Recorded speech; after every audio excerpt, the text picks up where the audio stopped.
Right. పులివెందులలో పచ్చ సైకోలు ఈ విధంగా ప్రవర్తిస్తుండడంతో వినిపిస్తున్నటువంటి ప్రశ్నలు. వైఎస్ఆర్సీపీ ఎమ్మెల్సీ రమేష్ యాదవ్తో పాటు వేల్పుల రావుపై పచ్చ సైకోలు దారుణంగా తెగబడింది. వాస్తవం కాదా? సైకో పార్టీ సమాధానం చెప్పాలి. Question number 2. ఇండిపెండెంట్ అభ్యర్థి సురేష్ రెడ్డితో పాటు అమరేశ్వరరెడ్డిపై 30 మంది టీడీపీ గుండాలు దాడి చేసింది నిజం కాదా? సైకో పార్టీ సమాధానం చెప్పాలి. Question number 3. ప్రత్యర్థుల ప్రాణాలు తీసైనా సరే పదవి దక్కించుకోవాలని ఎల్లో గూండాలను పులివెందులలో దింపింది వాస్తవం కాదా? సైకో పార్టీ సమాధానం చెప్పాలి. Question number 4.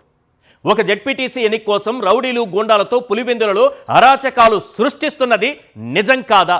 సైకో పార్టీ సమాధానం చెప్పాలి. Question number 5.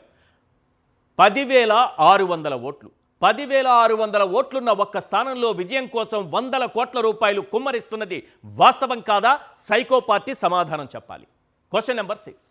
100 మందికి పైగా వైఎస్ఆర్సీపీ నాయకులపై బైండ్ ఓవర్ కేసులు పెట్టి అక్రమంగా నిర్బంధించింది నిజం కాదా? సైకో పార్టీ సమాధానం చెప్పాలి. Question number 7. జగన్ సీఎంగా ఉన్నప్పుడు కూడా పులివెందులలో టీడీపీ నేతలపై ఎలాంటి దాడులు జరగలేదన్నది వాస్తవం కాదా? సైకో పార్టీ సమాధానం చెప్పాలి. Question number 8. మీలాగే వైఎస్ఆర్సీపీ కూడా దాడులకు దిగితే ప్రజాస్వామ్యబద్ధంగా శాంతియుతంగా ఎన్నికలు జరగవన్నది నిజం కాదా? సైకో పార్టీ సమాధానం చెప్పాలి. Question number 9. ఇన్ని దాడులు దౌర్జన్యాలు అరాచకాలు చేస్తున్న వైఎస్ఆర్సీపీ నాయకులు సంయమనం పాటిస్తున్నది వాస్తవం కాదా? సైకో పార్టీ సమాధానం చెప్పాలి. Question number 10. పదవిలో ఉన్న వ్యక్తి చనిపోతే ఏకగ్రీవం చేయాలనే సంప్రదాయానికి చంద్రబాబు తూట్లు పొడిచింది నిజం కాదా?